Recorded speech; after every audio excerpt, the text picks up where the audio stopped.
How to fix Wi-Fi icon not showing problem on Windows 11. First is by going to your start right here and click on settings.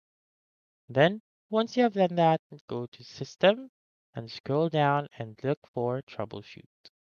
Click on troubleshoot and click on other troubleshooters and click on run under networks and internet.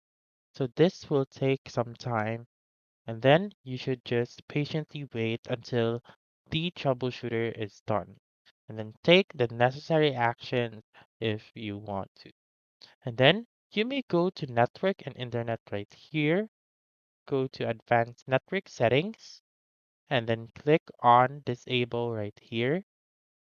And then you may disable it back then. So once you go to your control center, it's still gone. You go um, to the advanced network settings once again, click on enable, wait for it to load, and then it should go back right here, or it should return right here.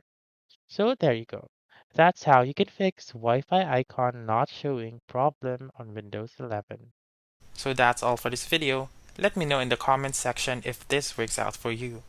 For more helpful tutorials like this, please subscribe to our channel and don't forget to click that notification bell. Thank you for watching and have a wonderful day.